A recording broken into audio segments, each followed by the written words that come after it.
My name is Jared Simpson, coming to you from the New England Boat Show here in Boston from MarineMax. Today we have the 27 Sailfish center console.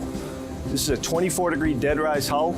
If you look at this boat bow on and the variable dead rise on this particular hull, it really is the ultimate offshore boat. This boat's equipped with a pair of 200 horsepower Yamaha 4-strokes. One of the things I like best about this particular boat is the depth inside the boat. It's a very deep boat for 27 feet. We have a leaning post with deluxe helm seats with armrests. Everything's designed so your feet hit the footrest when you're sitting in the seats. You have plenty of visibility over the console when you're running the boat.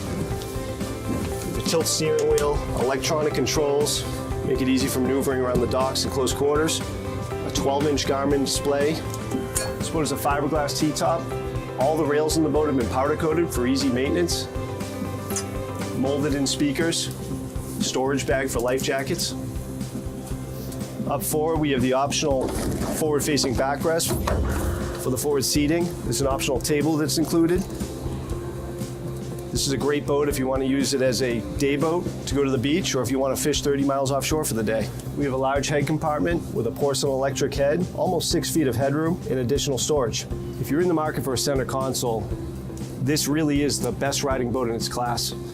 Come see us and take a look for yourself. You can reach me at 781-727-0629. I look forward to hearing from you.